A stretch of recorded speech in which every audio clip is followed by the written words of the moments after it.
Uchimura was a deadbeat salary slave until a demon lord yoinked him into another world and made him an elite general. However, after he's tasked with setting up allies for the demon army, he ends up recruiting hot thoughts into his inner circle and starts clapping their otherworldly kitties. The story begins with Uchimura, who is an ordinary corporate worker, underappreciated for his efforts at his firm, and while his colleagues received promotions, he remained stuck in one position and was eventually transferred to the worst branch of the company. Until one day, a cyclist runs him over and he's summoned by a demon lord to another world. There he's shocked that Lord Belza, the demon lord, wants him to become one of his elite generals and operate as an overseas manager, plus other added benefits. So when General Olmander objects, emphasizing that Uchimura is weak and unqualified to be granted such a job offer, the other two generals, Sylphid and Gnome, both agree with her. As a result, Belza decides to test Uchimura's abilities, so Olmander jumps to land an aerial strike on him, thinking it's a combat test. However, Belza steps in and prevents Uchimura from getting isekai'd twice, but the intensity of Olmander's kick causes him to pass out at the spot. Olmander is left shocked when Belza reveals that Uchimura is just an ordinary human with no magic or special abilities. The moment that Uchimura regains consciousness, Belza reveals that his demon army is trying to form a pact with the Minotaur tribe, which has proven difficult. And now he wants to test Uchimura's abilities by having him smooth things over with the said tribe. And to make things worse, the Minotaur tribe chief is a giant 16-foot-tall overgrown beast. Uchimura even wets his pants before the negotiations start, and seeing that he's so scared, Olmander starts negotiating in his place. However, the negotiations don't go well since Terius says no to every proposition Olmander outlines. As Olmander exits the room, she tells Uchimura the negotiations were going well days before, but when it was time to wrap things up, Terius said no and even littered the room with hay. When she leaves Uchimura to settle things with Terius, Uchimura walks away with his hopes crushed, wondering how he could make a deal with a beast that big. So he stops by a bar to take a few shots and wake that dog in him.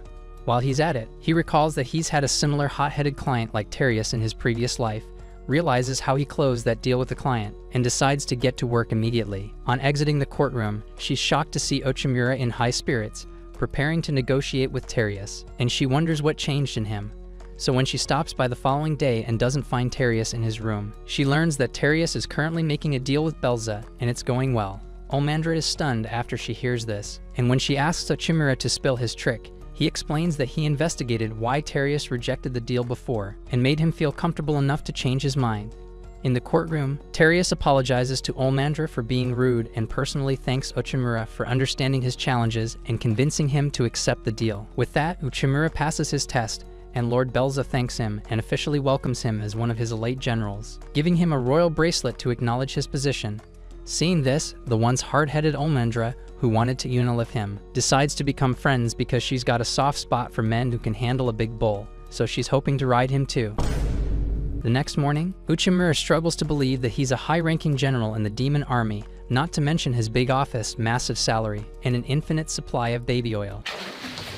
But reality kicks in, and he realizes it's time to start getting familiar with the other generals, so he decides to stop by their offices and greet them.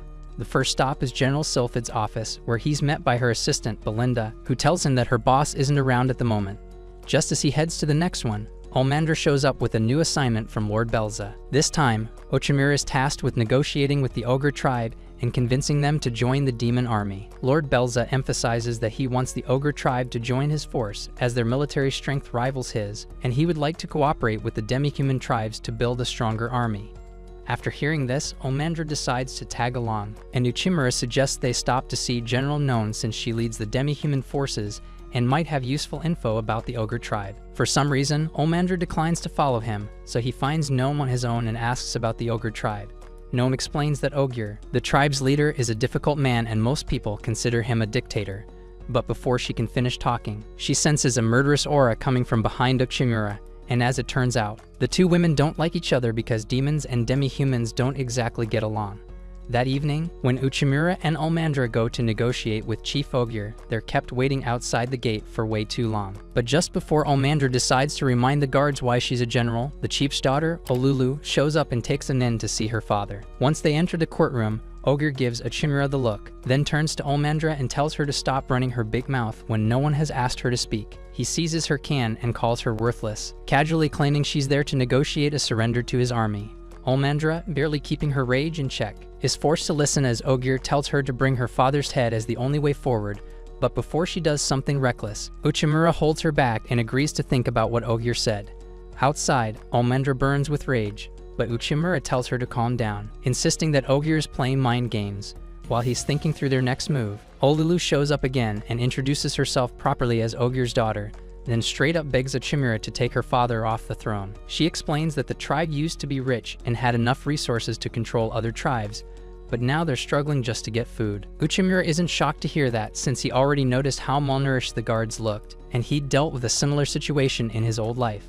But to make things worse, Olulu reveals that her father is sick and only puts on a dangerous front to keep people scared, and admits that joining the demon army would be good for her people.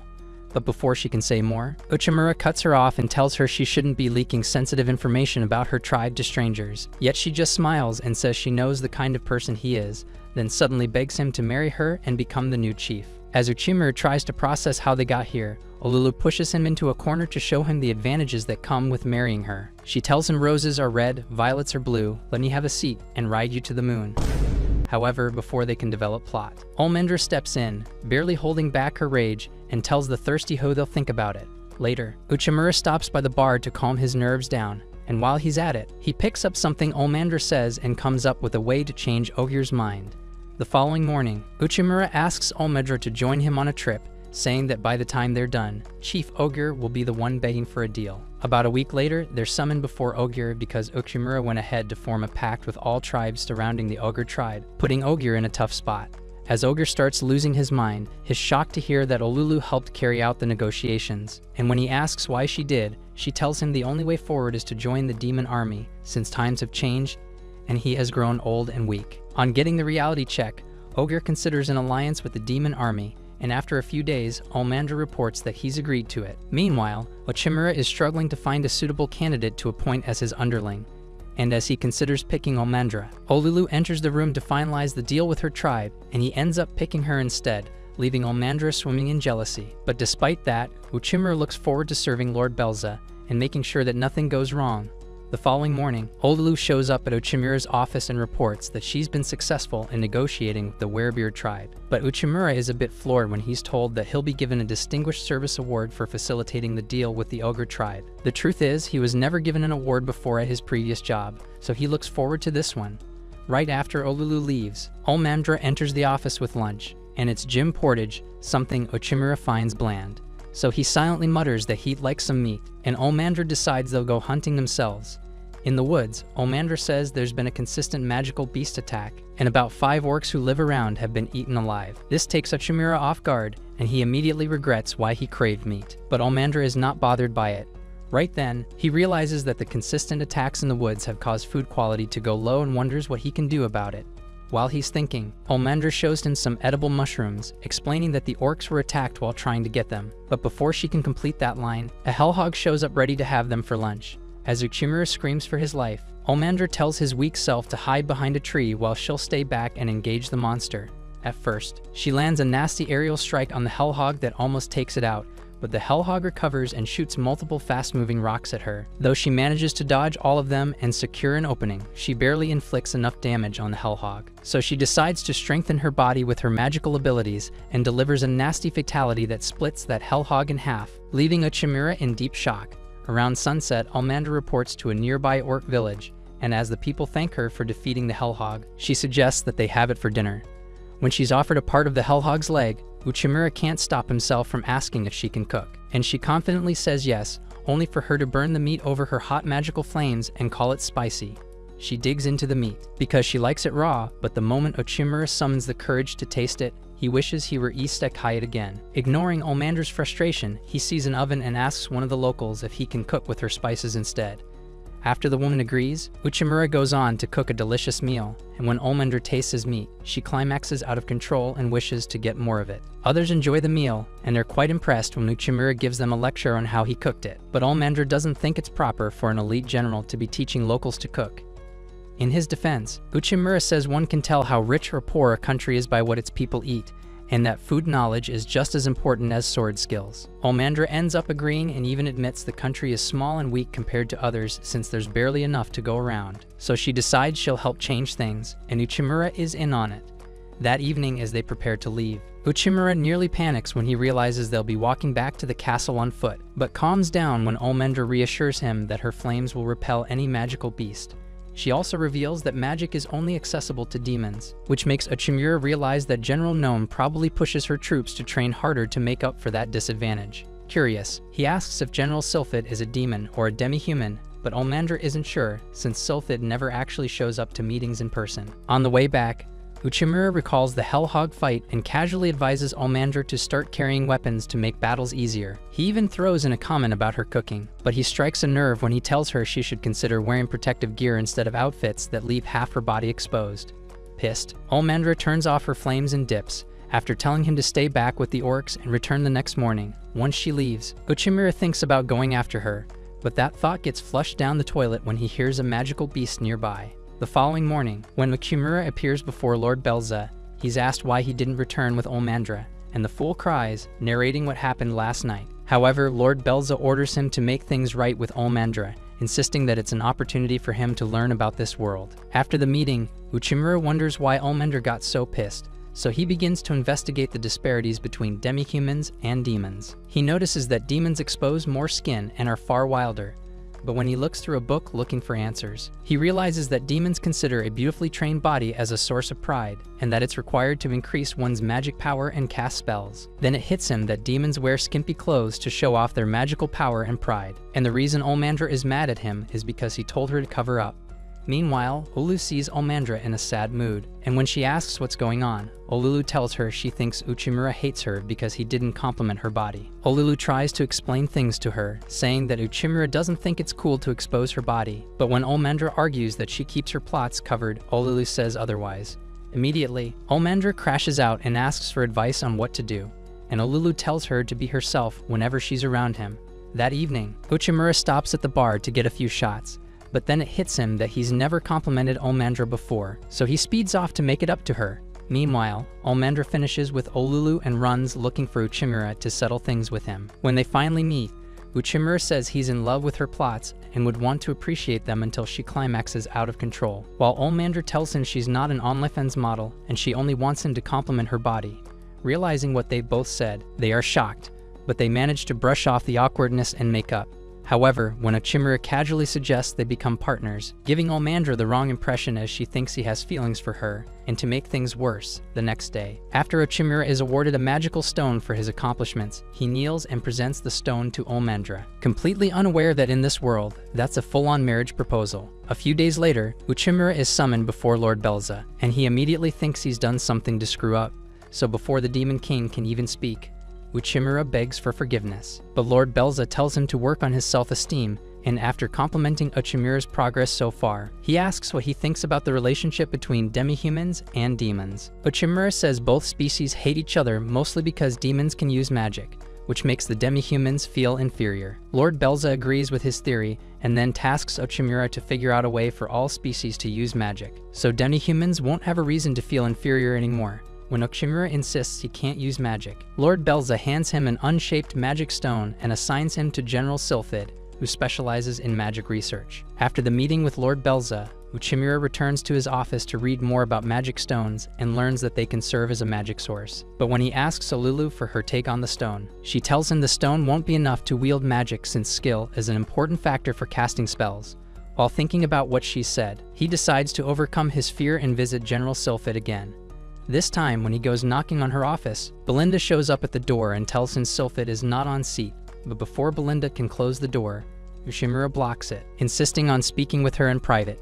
Meanwhile, Olmendra watches him closely and gets jealous, thinking he wants to smash Belinda's plots. While in the office, Uchimura sees through Belinda's whole act and realizes she's actually General Sylphid. At first, she tries to brush it off, but once Uchimura lays down enough evidence, she finally admits it.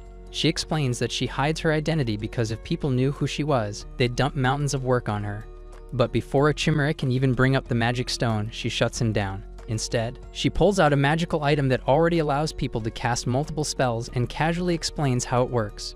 Upon hearing this, Uchimura suggests mass-producing the magic item, only for Sylphid to reveal that each unit costs about 10 million Gias, and just like that, his hopes are shattered beyond repair. However, Uchimura gives it a second thought and suggests that they mass-produce magical items that can only grant one spell at a reduced cost. And Sylphid immediately buys into the idea. She gets to work right then and takes a sample magic stone from Uchimura, dragging him into an all-nighter experimenting session with her. Meanwhile, at midnight, Almandra reaches the office and tries to break past the door, wondering what Uchimura and Sylphid have been up to. The following day, however, Sylphid reaches a breakthrough in her experiments and creates a magic item called Rosmarin.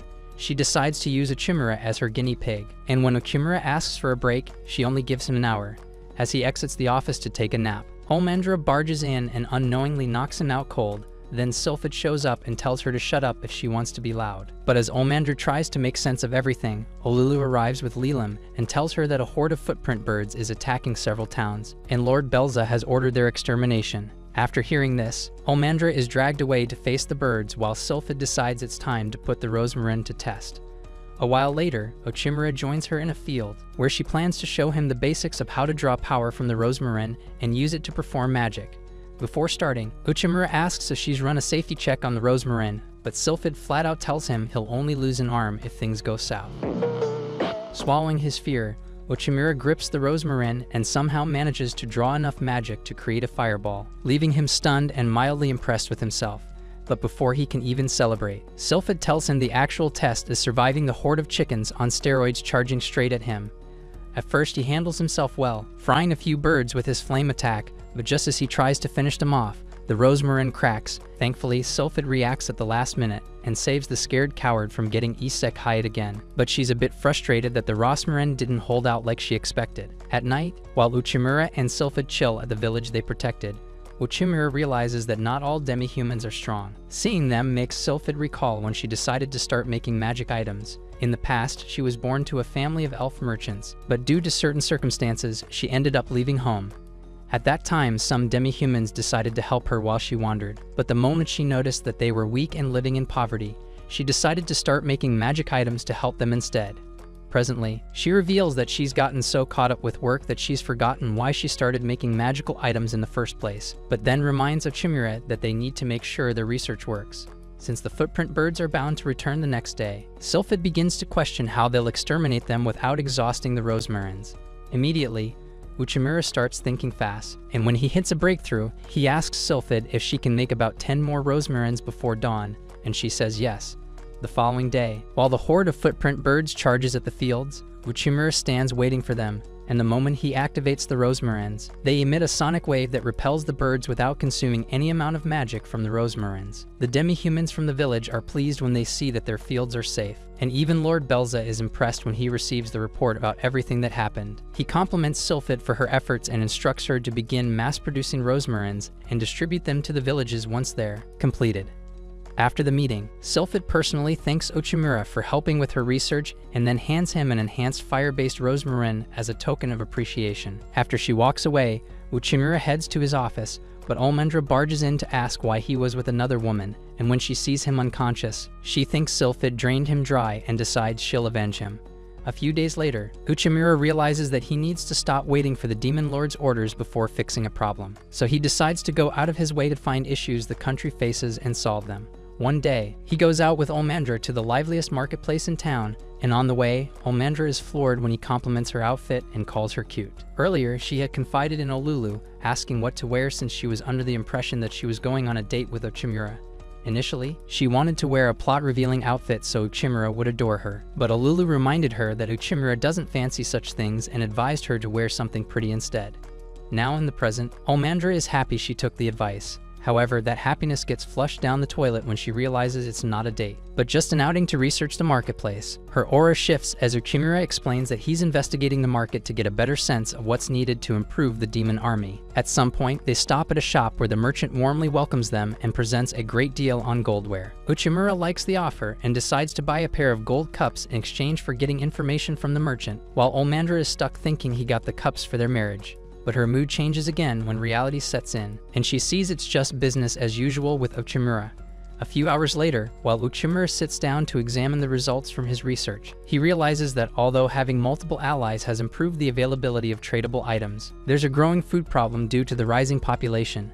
Omandra confirms this, recalling a time she went to a merchant's store to force him to reduce the price of gem, but he couldn't since he was barely making a profit as it was. With this in mind, Uchimura is sure there's a problem with wholesalers, and that they're affecting the cost of food by selling at higher rates to retailers. Omandra says they should have a conversation with the wholesalers immediately, but Uchimura shuts that down, insisting they should tread carefully and make sure his suspicions are true first. After Uchimura is done with his market research, he asks Omandra if there's anything she'd like to do, but before she can bring up a date, Gnome shows up and ruins things for her. Uchimura finds it odd to see Gnome in the market, so when he asks, she explains that today is the Ruya festival for the demi-humans, where they give gifts to people they care about. Right then, an elderly demi-human couple shows up, begging for Uchimura's help to save their business. When Uchimura agrees to hear them out, they reveal that they've been selling a food called chimozu, but after some time, sales started declining. Just when they were worried about what to do, a merchant named Budagalian showed up and placed a large order, only to pull out at the last minute after they'd already prepared all the meals. Now they're stuck with a full stock of chimozu, which only has a shelf life of about 24 hours. After hearing this, Uchimura decides to use his knowledge from his market research to help them. He tastes the meal and starts crafting a plan to sell the entire stock before the end of the day. Judging by the flavor, he realizes it can easily be combined with other meals, so he delegates tasks to everyone while he stays back to create awareness for the dish. A few minutes later, Uchimura draws the attention of people in Marketplace and starts telling them the history behind the Ruya festival. So he buys their minds by telling them a story centered around two lovers who used to eat chimozu. By the time he's done with the story, most of the people who listen decide to give the meal a try, and Uchimura is grateful he asked Gnome about the Ruya festival before he started advertising chimozu. To increase sales, the old-timers present a colorful version of the meal to attract young customers, following Uchimura's suggestion. Curious, Omandra wonders how Uchimura came up with the idea to present the food like that, and he reveals that he did it to target a young and growing customer base rather than the former, which caused the decline of chimozu sales. Around sunset, the old-timers are shocked that they were able to sell everything, and they thank Uchimura and Omandra for helping out. But when Uchimura gives some credit to Gnome, Omandra looks pissed, but Uchimura tells her that Gnome told some demi-humans to come patronize the old-timers, and they did. Before leaving, the old-timers give Uchimura and Omandra some chimozu to share, and Omandra starts to get the wrong impression, since according to the Ruya folktale, the lovebirds made a wish after eating chimozu, and it came to pass. So she gets her hopes up, and it gets worse when Uchimura gifts her one of the golden cups he bought earlier. It makes her think he wants to get married to her right away, only for her to ask about his wish, and he says he wants his next mission to be a success.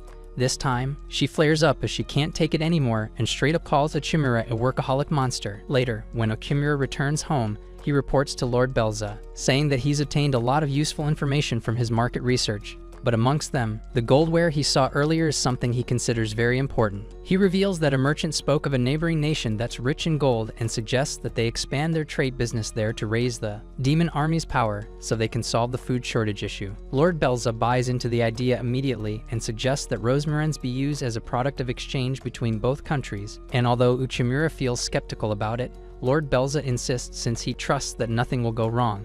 But before their meeting ends, Lord Belza tells Uchimura to be wary of the Golden Country's king since he's unpredictable and formidable. A few days later, Uchimura prepares for his first business trip as an elite general, and he's headed for the Rampage Kingdom to negotiate a gold trade with their king. Before he leaves, Omandra looks worried about him and offers to join him on his travels, but he declines since he's only expected to show up alone. Still worried, Omandra tells him to be careful, since Rampage's king has a temper, and there was a time when he had a croc eat a man alive, because he sold him counterfeit goods. In a few hours, Uchimura reaches the Rampage Kingdom and is impressed that gold is used as a medium of exchange here, and there are lots of hot baddies he can smash. If he's Chad enough, of course. When he's granted an audience with King Marks, he's shocked that the king has already done a background check on him and knows all he's done since he arrived in this world. But what shocks him the most is when the king asks why he didn't come to see him a lot sooner, and Uchimura finds himself begging for forgiveness. He immediately realizes that he's at a disadvantage in terms of negotiating, and when he's asked why he's there, he presents a set of silverware as an offering to King Marks. Pissed, Marks shatters everything with his magic and calls Uchimura out for daring to bring silver to a country that deals with gold. But Uchimura fakes an apology and smiles, displaying the true offering, which is a set of rosmarins.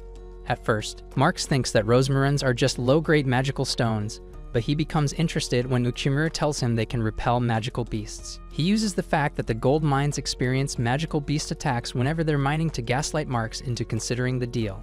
However, Marx says he'll accept the deal under the condition that Uchimura shows him firsthand how it works, and since he has a fetish for crocs, he releases one to face Uchimura. Shocked, Uchimura almost wet his pants, but the moment he mans up and activates the Rosmarin, the croc backs away. But instead of going back to its cage, the croc moves to attack Marx, and though Uchimura tries to stop it with magic, Marx barbecues the croc on the spot.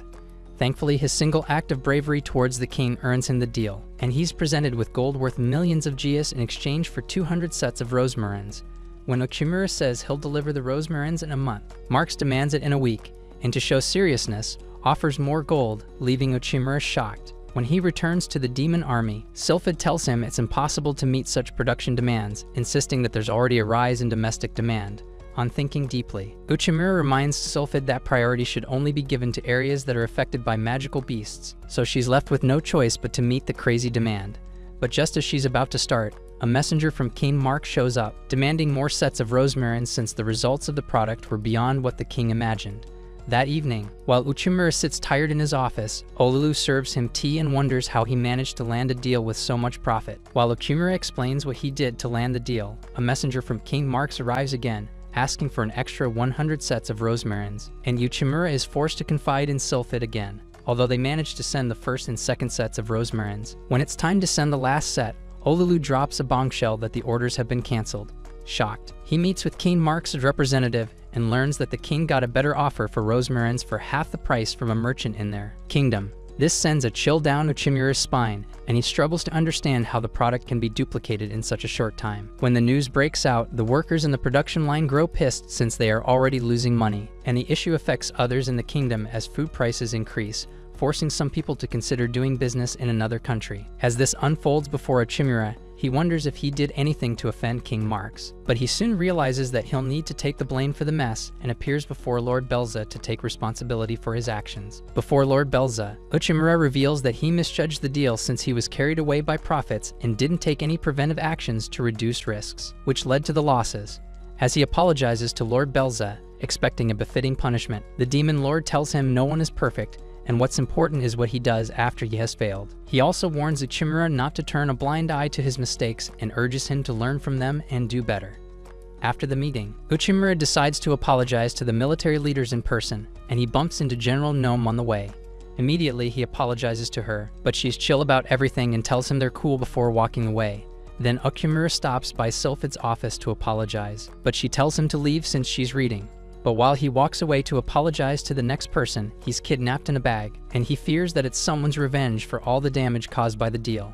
Surprisingly, the moment he frees himself from the sack, he sees that Olmandra is the one behind his kidnapping and realizes she just wants to make sure he's fine and treat him to a good meal. Uchimura thanks her for everything and even allows her to sit close to him, but when the mood is set, Olulu shows up with food, and she notices that Olmandra is getting somewhere with Uchimura. Regardless, they all spend time together sharing Uchimura's meat, and when they pass out from exhaustion, Uchimura tucks them in. Meanwhile, Vudagallion appears before King Marx, and it turns out he's the one behind the cheap Rosmarins, and he refuses to reveal how he duplicated it in such a short time. The following day, Uchimura sits in his office brainstorming how possible it is for the Rosmarins to be duplicated in less than a month and for half the price. On second thought, he realizes that the products might have been stolen and wonders if some village is reselling the Rosmarins distributed to them. As he tries to make sense of the situation, Olmandra barges in and informs him that the magic stones he distributed to the villages have stopped working. So he joins Olmandra to inspect the villages later that morning, and he's shocked that their fields have been attacked. But when he digs the ground searching for a Rosmarin, he realizes that it's missing, and even when he checks other spots too, he sees the same result. Back at his office, he thinks deeply about it and realizes that if a villager is behind the missing Rosmarins, they would at least leave a few to keep the beasts away from the fields. With this in mind, he comes to a conclusion and asks Olulu to show him all the villages complaining of beast attacks. At night, Uchimura goes out with Olmandra to an unattached village to test a theory, and to his shock, he finds a group of thieves trying to steal some Rosmarins buried in the fields. When Uchimura confronts them and asks who sent them, they refuse to answer and try to run away. But Olmandra gives them the beating of their lives.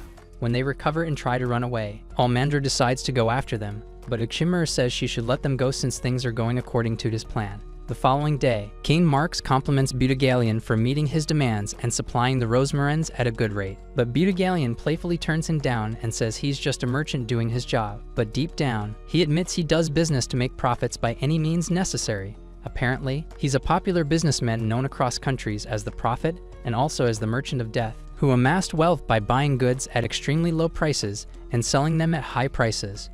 A few days ago, when he heard about the deal between the demon army and the Rampage Kingdom, it dawned on him that he could take advantage of the deal, but when he realized that the rosmarins couldn't be duplicated, he decided to steal the ones from the demon army and make profit from it. Currently, he's pleased that he's making a good amount of profit from the rosmarin business, but as he tries to exit the Rampage Kingdom, he is arrested by the guards at the gates and presented before King Marks.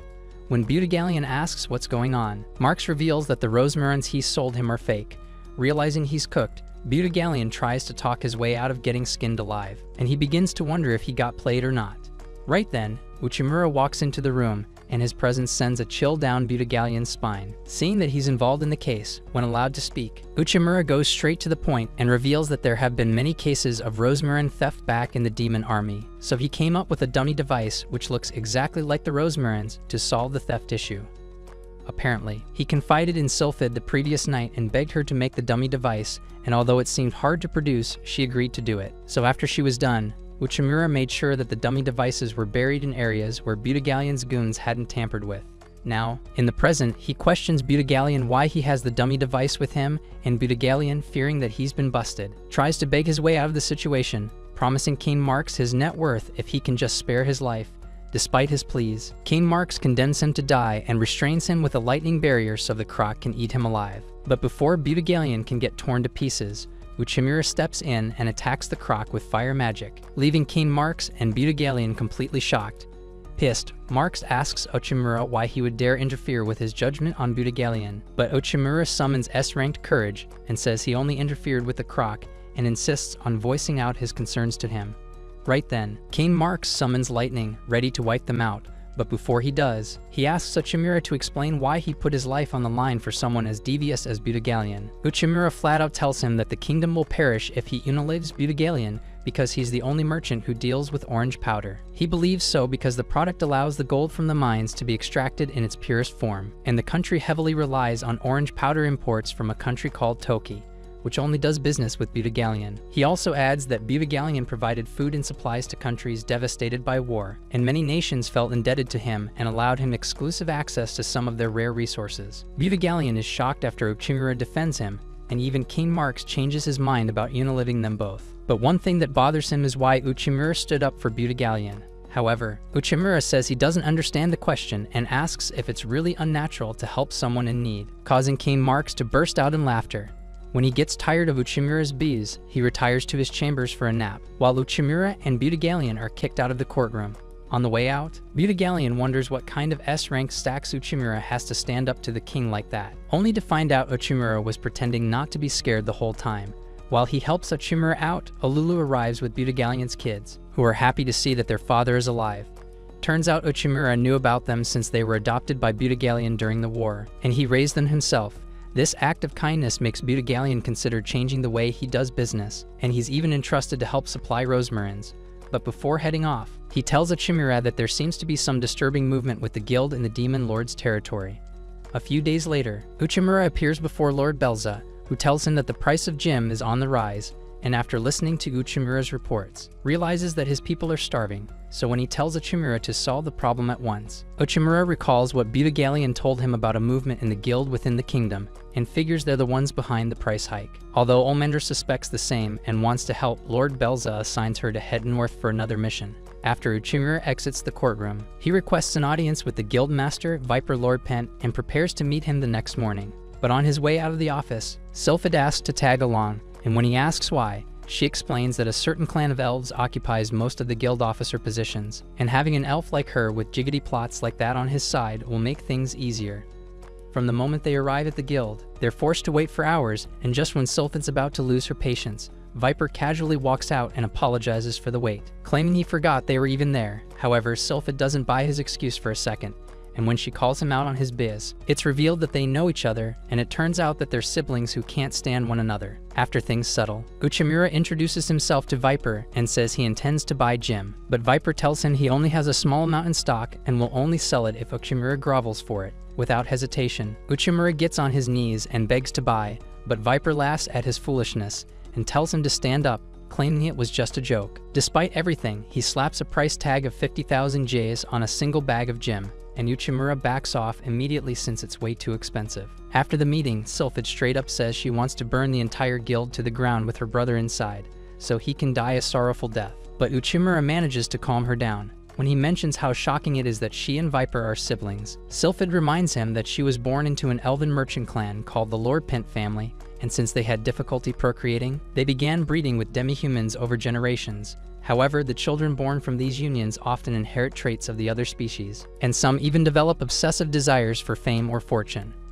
Because back then, those gullible elves ended up burning down their own village, enslaving their people, and selling them off to traffickers for money. And now Sylphid admits that's exactly why she walked away from her family, and just thinking about it pisses her off, but she puts that aside and joins Uchimura to figure out their next move. On the way, an elven girl named Naya suddenly runs up to Uchimura, begging him to save her from the Lord Pent family, claiming she's being forced to work for the guild. Uchimura instantly takes pity on her and agrees to help, though Sylphid can't help but feel something's off. When asked, Naya explains she was separated from her parents and was made to work day and night for the guild master with barely any pay. She also warns that a calamity is coming that will make it impossible for commoners to afford food.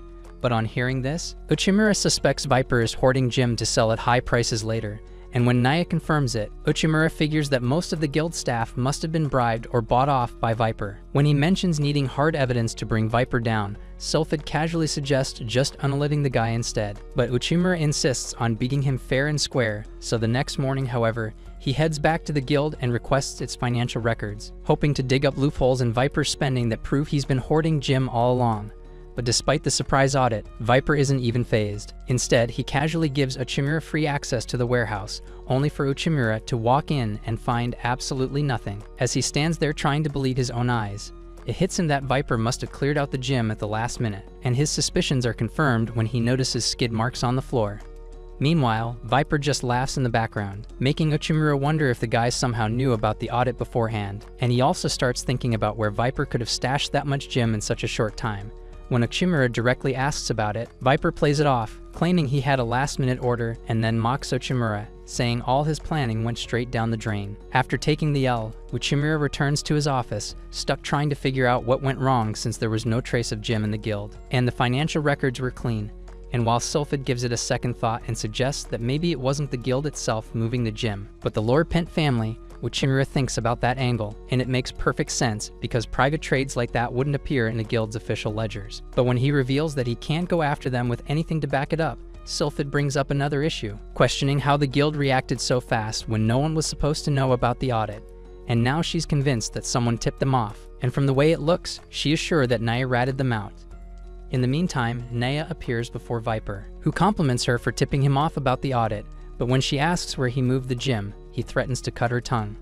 Then again, because she tipped him off, Viper gives it a second thought and reveals that he placed the gym and caravan used to transport goods, and it will come back to the guild in about 2 days. She is terrified when he tells her that her parents are helping with the move because she fears he might do something to them, so the next day, she walks out alone, wondering why she feels helpless and why she was born into poverty as a low-class member of the Lord Pent family. Then she remembers a time when she was happy with her parents until Viper appeared, forcefully demanding she take over as his secretary, and her parents had no choice but to give her up. Things became worse after that, because when she started working for the guild, Viper was constantly beating her because she reminded him of his sister, so since then, Naya took it upon herself to make sure she doesn't look like Sylphid, but it didn't change anything since she was still forced to become a spy and fool Uchimura. In the present, Uchimura bumps into Olmandra carrying a bunch of dead wyverns she had defeated up north, and while she boasts about unilitting about 30 of them, it hits Uchimura that he can use them as a means to settle the situation at hand. So the following day, he summons Naya to his office and asks for her help again, since he wants to launch another operation to expose Viper and his evil deeds. Then Olmandra enters the office, and the moment she sees Naya, she grows pissed and assumes Uchimura likes his girls like numbers on the clock. Never past 12. FBI, open up! But when she learns that Naya is just an informant, she calms down and reveals the tray of smoked wyverns she brought in. As Uchimura inspects the meat, he realizes that it can help solve the food shortage, so he tells Omandra to make sure it's delivered to the people. Meanwhile, Naya claims she likes his plan, and when she asks how Uchimura plans to distribute the smoked meat, Sylphid cuts in and prevents Uchimura from talking. At that moment, Naya realizes that Sylphid has grown suspicious of her, so she waits for everyone to leave the office before snooping around Uchimura's documents to find out how he plans to distribute the smoked meat. Unfortunately, when she exits the office with the document, she bumps into Sylphid, who immediately knows what she's up to. As Sylphid confronts her for being a double agent, Naya lashes back, blaming her for her struggles, then escapes after casting a smoke spell. That evening, Naya heads back to the guild and tells Viper everything about Uchimura's plans, including the part where he plans to distribute the smoked meat tomorrow, but she lies about the place Uchimura intends to start distributing from, to ruin his plans and get back at him for all he's done to her. Unfortunately, Viper gives what she says a second thought, and since he can tell how Uchimura thinks, he sees through Naya's tricks and realizes that she's lying. But before punishing her, he boasts that Uchimura's plan has nothing on him, since he intends to retrieve the gem before Uchimura can start distributing the smoked meat and sell it at a high price. Hearing this sends a chill down Naya's spine as she realizes that the lies she told were all for naught, and now she's cooked. In the meantime, Sylphid advises Uchimura to hold off on his distribution plans because Naya is a spy, but Uchimura tells her he knew from the start. He reveals he saw the bruise on Naya's chest the moment he met her at first and could tell that she was being abused by Viper. But because she didn't mention that part, he suspected she was a spy, and to round it off, her dead eyes gave her away. After that, Sylphid asks for their next move, since Viper already knows their plan, and Uchimura comes up with something different. In the meantime, Viper hosts a meeting with his underlings where he reveals how he wants to sell all the gem before Uchimura starts distributing smoked meat. But to his surprise, he's woken up the following morning and is informed that the demon army is already distributing gem to the citizens instead of the smoked wyverns. As he tries to make sense of the situation, he dashes out of his bedroom and bumps into Sylphid on his way out. Sylphid gives him the look, and before he asks, she reveals that Uchimura imported the gem from a neighboring country, using Butigallion's connections, and used the smoked wyvern meat as a medium of exchange without having to spend a dime. Even after hearing this, Viper struggles to believe that Uchimura imported so much gem in such a short time, so he thinks she's bluffing. But when Sylphid tells him that Uchimura had sealed the deal ever since they met Viper 2 days ago, he realizes he was a fool for playing into Uchimura's trap and thinking he wanted to buy the gem from him all along. At that moment, he gets frustrated, knowing that he spent lots of money to get the gem, and that it's worthless now since Uchimura is giving out gem for free. However, he gets desperate and tries to run away, but before Sylphid can catch up to him, 2 worthless losers from the Lord Pent family attack her. Seeing that she's outnumbered, Sylphid reveals a new magical sword she created, which can absorb an enemy's magical attack, and uses it to fight them. As they get into it, Sylphid blocks a nasty magical blast, and when her sword absorbs it, she lands a fatal counterattack that takes out one of her enemies. As for the next, she hits him with wind elemental magic, and he passes out after he falls to the ground. In the meantime, Viper decides to leave the guild to ease the tension on the public, but he's surprised when he steps out and finds himself surrounded by Uchimura and the top merchants in the demon army. Before he can say anything, Uchimura tells him that the merchants have all agreed to vote him out as the guild master, and that he, including his family, will be exiled. As Viper wonders why the merchants turned on him, Uchimura reveals that Naya told the merchants all about what he did to her. Before now, Naya was beaten and locked up in a cellar, but Uchimura arrived and saved her, and the only way he got the merchants' votes was after she showed them the marks and bruises Viper left on her body. In the present, Viper refuses to accept reality, and even when he tries to use Naya's parents as leverage, Naya confidently tells him that she'll protect them. Then Uchimura tells him he's no longer welcome in the country, but seeing that he's cooked both financially and physically, Viper grovels before Uchimura, begging for a second chance. But deep down in his sick mind, he intends to take advantage of Uchimura's soft side, especially since Uchimura recently spared Butigalion after the nasty things he did, despite begging to work for free as a way to atone for his mistakes. Uchimura sees past his facade and promises to detain him for hurting so many people. After hearing this, Viper gets pissed and tries to pull a fast one on Uchimura, but before that can happen, Sylphid shows up and gets a clean slice across Viper's back, sending him to the ground. In the end, he's restrained by soldiers, but before he's taken away, he laughs and tells Uchimura that calamity is coming, and the country is still bound to fall. Here we go again. As Uchimura thinks about what Viper just said, Naya interrupts him and apologizes for betraying his trust, asking for a suitable punishment. So when they get back to the castle, Uchimura decides to make her his secretary, saying that she's more useful to him in the office than in a cell. As Naya asks why, Uchimura tells her that he already made a deal with her parents, and thanks to them, Viper's gem was delivered late, which allowed his plans to succeed. Naya is stunned after hearing that her parents betrayed Viper for her sake, and she tears up as she accepts the job offer.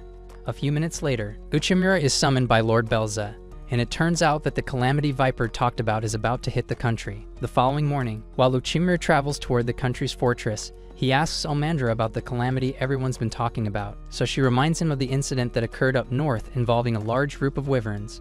According to her, lots of wyverns invaded urban cities up north, attacked innocents, and damaged property, prompting the demon lord to call the situation a calamity. Right when she explains that the entire demon army has been ordered to deal with it, Uchimura realizes it's the same calamity Viper spoke of yesterday.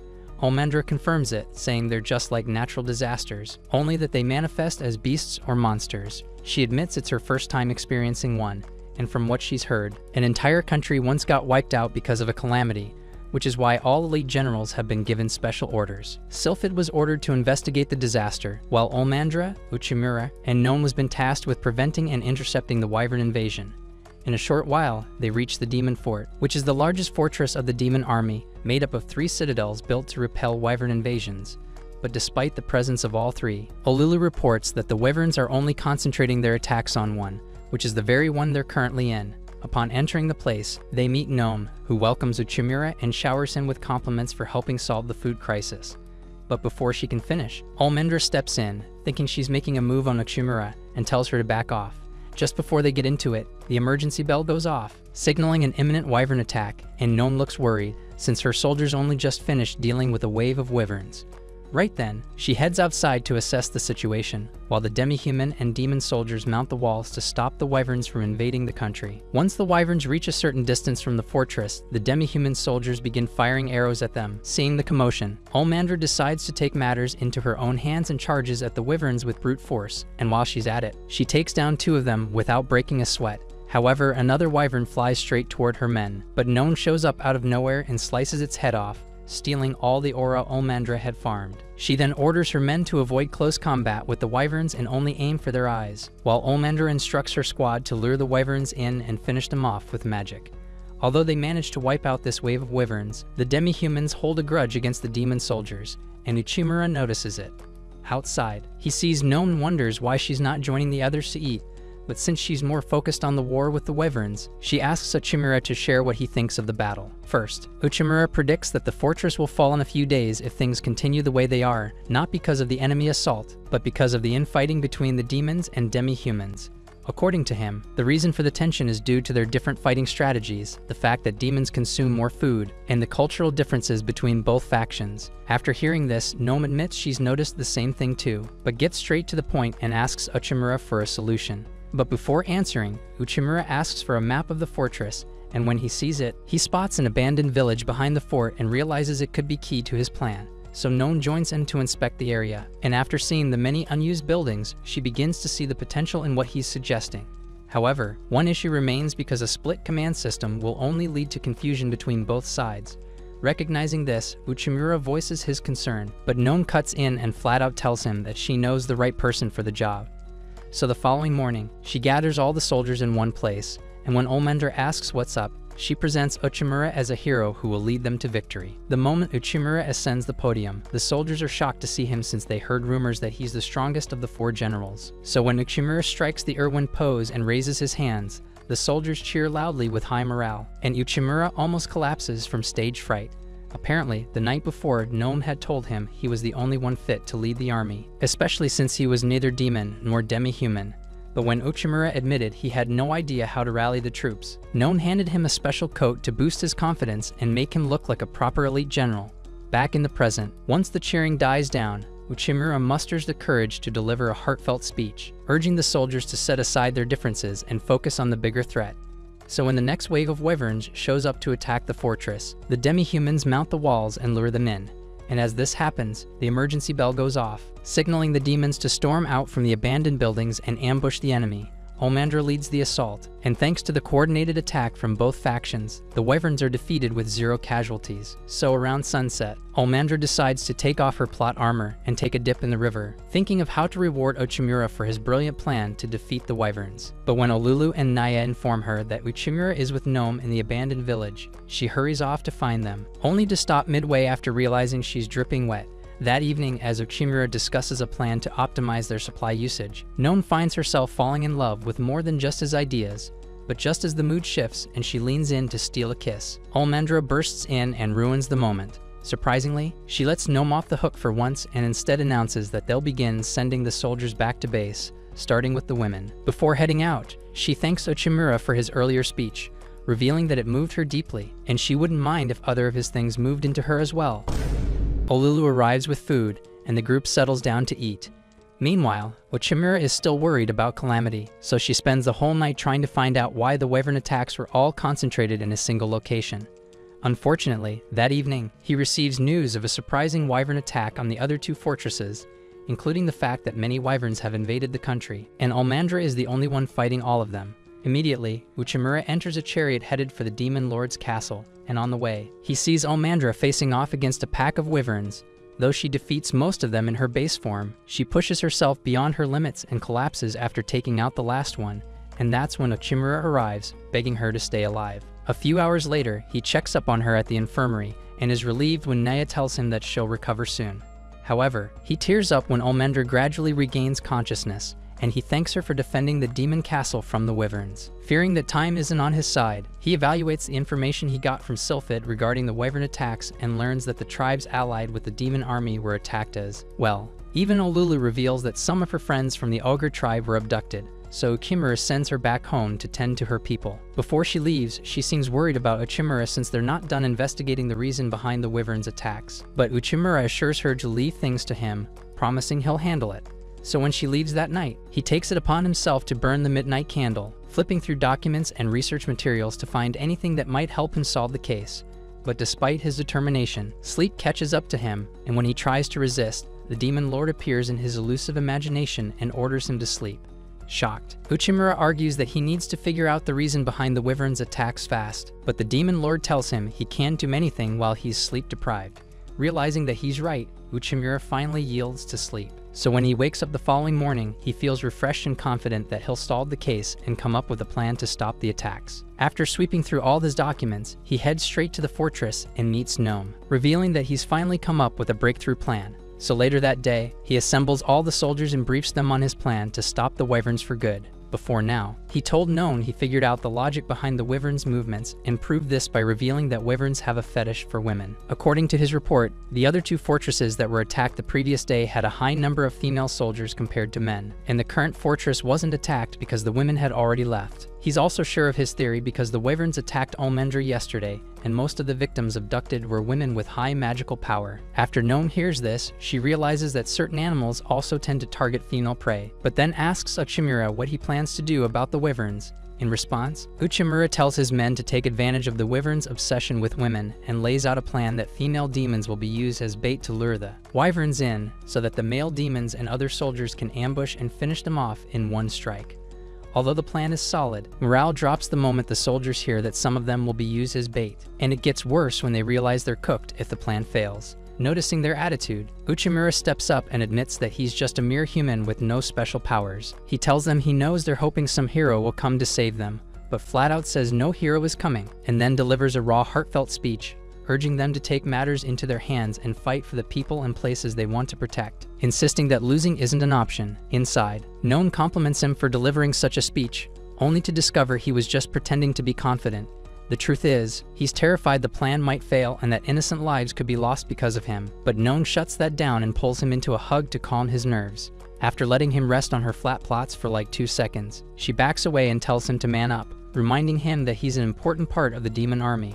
So that evening, when the wyverns attack again, he sounds the emergency bell, signaling the soldiers to assume the required formation and execute his plan. As expected, the demi-humans fire numerous arrows to lure the wyverns to the female demons, and as the wyverns close in on them, the male demons surrounding them use their powers to shoot multiple fireballs at the wyverns to take them out. However, the demons grow weak and suffer a few injuries when more wyverns continue to attack them, but before two demons can get torn apart. Gnome arrives last minute and saves them. Right then, Uchimura notices another wave of wyverns flying in from the right. And after he sounds the emergency bell again, the demi-humans lure the wyverns to the female demons' positions, and most of them are taken out. But when Uchimura notices their overwhelming numbers, he uses the rosmarin sylphid gave him to shoot multiple fireballs at the wyverns. Just like that, he takes them out, and once the wyverns are defeated, Gnome wonders if the battle has been won, only for a giant wyvern to appear a few clicks away from the fortress. Uchimura struggles to believe his eyes as he sees the huge monster drop from the skies, but before he can get crushed to bits, Olmandra arrives and stops the wyvern's hand like it's nothing. Meanwhile, deep down, she admits she's putting up a front to look cool before Uchimura because she's not recovered yet. Despite her weak state, she recalls that Uchimura taught her to use her powers efficiently and manages to summon a concentrated fireball that shatters the wyvern's arm upon contact. Then Gnome follows up with a nasty swift attack that takes out the wyvern's other arm. While it tries to recover, Sylphid joins the fight, and the combined magical powers of the three generals vaporize the wyvern upon contact. After the monster's defeat, Olmandra becomes weak, and Uchimura catches her before she can fall to the ground. But just as he is about to sound the bell of victory, an earthquake hits the fortress, and that's when Gnome notices the mountain ahead is moving. It turns out that the mountain is the calamity controlling the wyverns, and while it moves to level the fortress, Lord Belza arrives at the last minute and tells everyone to stand down so he can defeat the monster. Right then, the calamity shoots a devastating energy blast at Lord Belza, but he uses a massive magical barrier to block it like it's nothing. Then he counters by unleashing a massive rock that lands on the monster, and when it doesn't deal enough damage, he summons another one that obliterates the calamity in seconds, leaving Uchimura and the others completely shocked. After the victory, the remaining wyverns revert to normal, and the soldiers rejoice at winning the battle.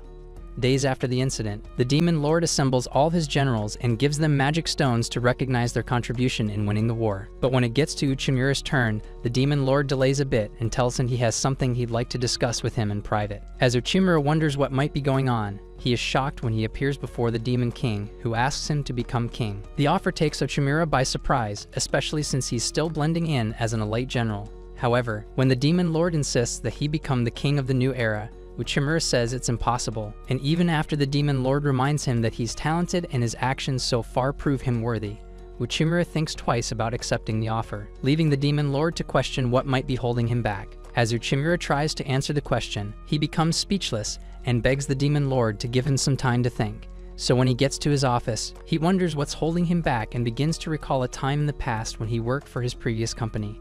Back then, he was a rising star who graduated from a top university, but his boss resented him, and so he was left out of important meetings and schedules. Over time, his low self-esteem worsened, and even now, he thinks he has overcome the mental scars he got from his previous job. But when it dawns on him that he hasn't healed yet, he compares himself to the Demon Lord, and seeing that he's not as powerful, he assumes that he doesn't have what it takes to become king. Meanwhile, the Demon Lord sits on the throne wishing that Uchimura accepts his offer to become king, because he only became king because he was powerful. And now he feels that such a metric is flawed, since it has only produced tyrants as kings who cause their citizens to suffer. He then reveals that his ambition was the extinction of the calamity, and next up is the eradication of the current kings. But for him to achieve this, Uchimura needs to become king. Meanwhile, Uchimura sits in his office, sulking and drowning in sorrow as the weight of being king feels unbearable for him. So when he's had enough, he recalls that the Demon Lord promised to send him back to his world if he declined the offer, and decides he'll resign from being an elite general. At night, while Uchimura writes a manual for Olulu, which will help her when she assumes office after him, he notices a letter sent from the old-timers he helped weeks ago. He reads it and sees that they're grateful to him for the help, since their business is booming now. Meanwhile, Naya and Olulu secretly watch him, and when Naya discovers that he wants to quit, she decides she'll tell Olmandra. The following morning, he gives his decision a second thought but still insists on quitting. So he heads out to bid farewell to everyone he cares about. The first person he runs into is Gnome, who doesn't wait for him to speak before showing him a demi-human and a demon in the middle of a sparring match. She reveals that she and Olmandra made plans for both factions to train together, aiming to help them become more effective in combat. Uchimura is shocked after hearing this, and rather than say what's on his mind, he listens as Gnome tells him not to deny his potential. After that, Uchimura heads to see Sylphid to say goodbye, but on reaching her workstation, she reveals that she has started a plant breeding team for Jim to help solve the food problem. She explains that before now, she always found an excuse to run away from it, but after remembering the villagers who gave her food when she was starving in the past, she realized she had to do it to help others. Now she gives Ochimura a pep talk about how jobs are determined by ability and aptitude, and how a calling is decided by one's emotions, and it's thanks to him that she has been able to face herself and know what to do. After the conversation with Sylphid, Uchimura begins to consider facing his inner self, but just when he's about to start, he smells Olmandra's murderous intent from behind him and wonders why she wants to unalive him so badly. Meanwhile, Olmandra is only jealous because he went out to talk to Sylphid and Gnome without seeing her, and now she feels like Uchimura doesn't like her enough, so she wants him dead.